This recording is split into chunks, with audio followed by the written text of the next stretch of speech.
Yet another handheld installment. Today's video is all Mario Party the Top 100. In honor of Mario Party's 20th anniversary, this game features updated remakes of 100 minigames from past Mario Party installments all in one place. But said minigames are all this installment really has to offer. The board is lackluster, along with the other modes. But we aren't here to rid this game. Today, I'm counting down my top 10 favorite Mario Party the Top 100 minigames. I should get an award for having said that right. Anyway, as usual, this is my opinion and no one else's. I'm only speaking for myself. And concept is still factored in my choices. Also, most of these minigames are ones that appeared on my other Mario Party minigame countdowns, so don't be mad if most of what I say sounds familiar. Alright, let's end this long-winded intro and party Mario style.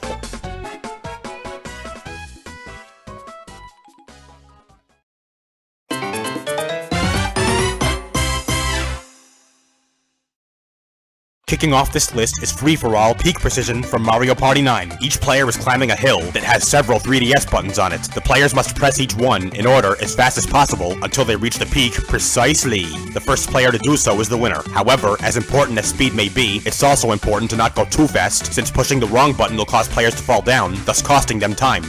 Sorry, that's all there is to this minigame's gameplay. I like this one because for some reason, I find button pushing amusing when playing video games, and this minigame is perfect for people like that. It also keeps you focused and is just plain fun without that good a concept. But despite that one minor flaw, Peak Precision is precise enough to earn 10th place.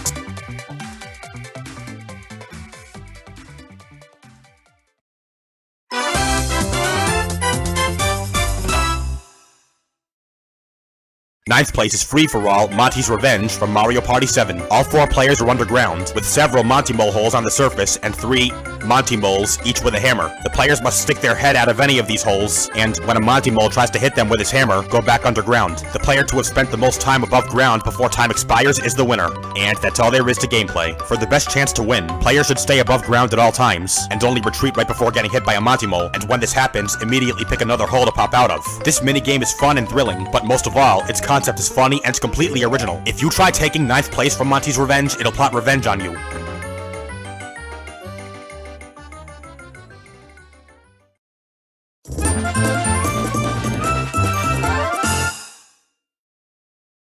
Eighth place is Free-for-All Later Skater from Mario Party 5. All 4 players are competing in what looks like short track speed skating. More specifically, they're ice skating around an ovular track, and the first player to complete 5 laps wins the minigame. When it comes time for players to turn, they must do so slowly and carefully, since if they do so too quickly or abruptly, they could lose speed or hit a boundary, or both. This minigame is just fun, without that much thrill or that good a concept, since it's basically just regular short track speed skating. However, there's something that makes me like it a lot. It reminds me of Mario Kart, since players must move with the A button and turn with the joystick, and God help you if you don't know this by now, I love racing games. That's enough for Later Skater to not be late and skate into 8th place.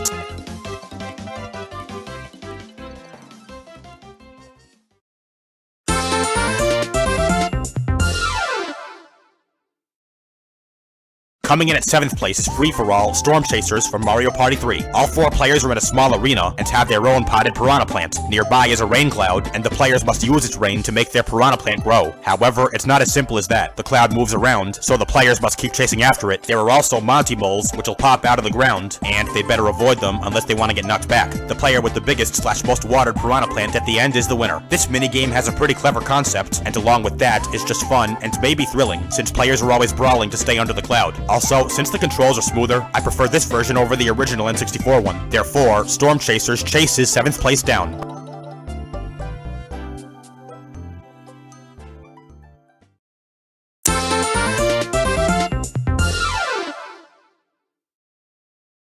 Sorry, 2 Mario Party 3 minigames in a row. 6th place is Free-for-All Snowball Summit. All 4 players are atop a snowy mountain and must use said snow to make snowballs. Yes, it's a snowball fight. After making said snowballs, the players must move around to build them up, then roll them towards their opponents in an attempt to knock them off the mountain. The last player standing wins the minigame. However, there's something you should know. The bigger the snowball, the further it launches hit opponents, but in turn, the bigger the snowball, the slower its owner moves around, thus making him/her an easy target. So don't make your snowballs too big. This minigame is very fun, thrilling, and epic, and I prefer this version over the original because of the smoother controls. To sum it all up, Snowball Summit easily earns 6th place.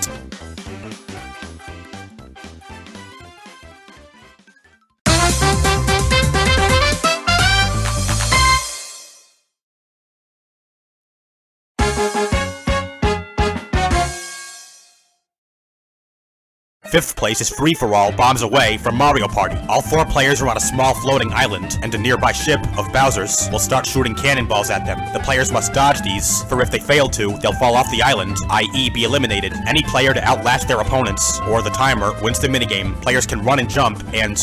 well, actually, that's all. So, there's not a whole lot to this minigame, but I like it because it's very fun and thrilling, given the large amount of cannonballs Bowser's ship shoots. In other words, it keeps you on your toes, since you have to keep moving. Unless, of course, losing is desired. I prefer this version over the original N64 one, because the controls are much smoother. These reasons make bombs away, bomb away, all who want 5th place.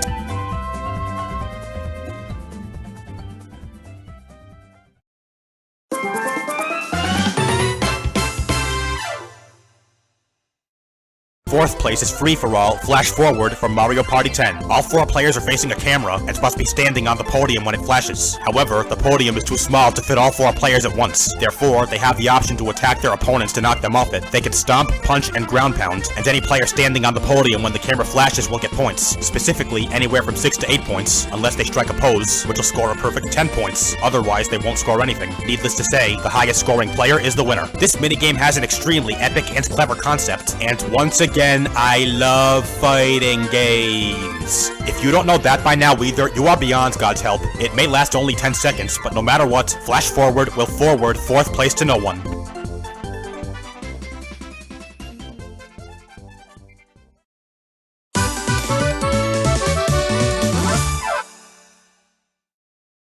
Third place goes to free-for-all Booksquirm from Mario Party 4. All 4 players are standing on a book, with the pages falling on them. However, the pages have some holes, and to avoid getting crushed, the players must stand in the right place, so as to go through one of these holes. Failing to do so results in elimination, and the last player standing is the winner. Simple? Not really, there's a catch. As the minigame progresses, the pages start falling faster and having less holes, making it much harder for the players. This minigame is extremely fun, and once the pages speed up, thrilling, if not a bit on the simple side. Also, the concept is very clever and epic. Finally, I prefer this version over the original slightly. With no doubt at all, Booksquirm squirms right into 3rd place.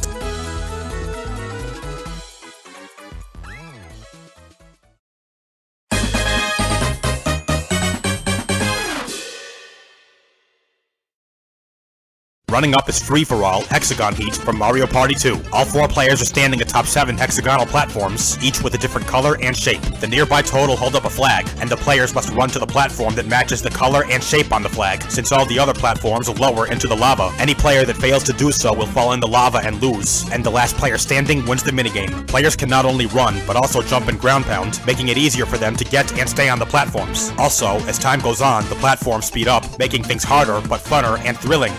I find this version better than the original N64 one, again due to the smoother controls. With that, if you try and take 2nd place away from Hexagon Heat, it'll be heated.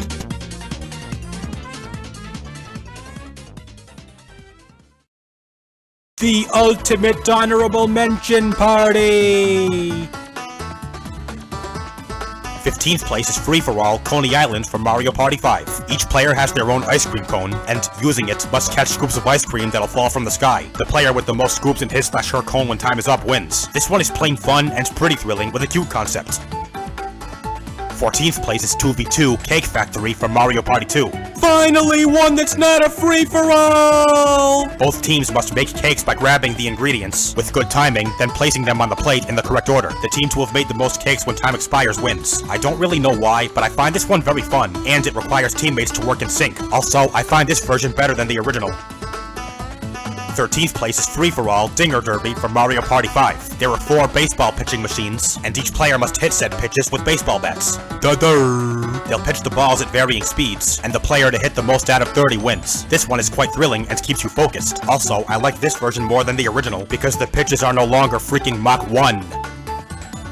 12th place is free-for-all Paths of Peril from Mario Party 4. All 4 players have their own long, narrow trail, which they must run across, doing their best not to fall off. The first player to reach the finish wins. This one is fun, thrilling, and just a little bit challenging. And if you don't know how I feel about racing games, you don't even know your own name. Last but not least, 11th place is free-for-all Dizzy Dancing from Mario Party 2. All 4 players are on a record player and must jump to collect music notes. While their controls are altered, the player to have collected the most when time expires wins. They can also attack their opponents, making this a fighting minigame. This one is very fun, and beats the original version by a long shot, since there's more than just one music note now, and especially ones with harsh twists.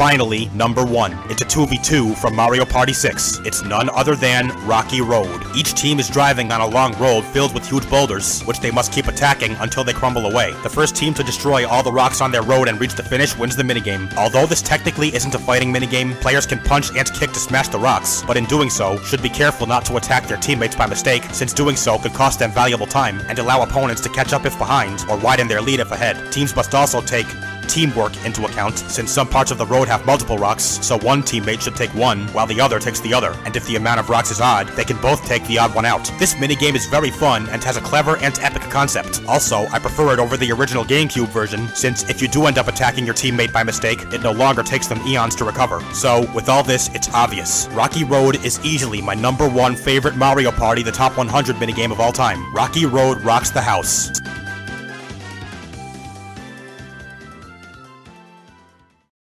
So there you have it, my top 10 favorite Mario Party, the top 100 minigames of all time. For more videos like this, please like, comment, share, and subscribe. Also, please check out my social media. All links are in the description. Thanks a ton for watching, guys. See you next time. Mikoro Glyscore 472, out.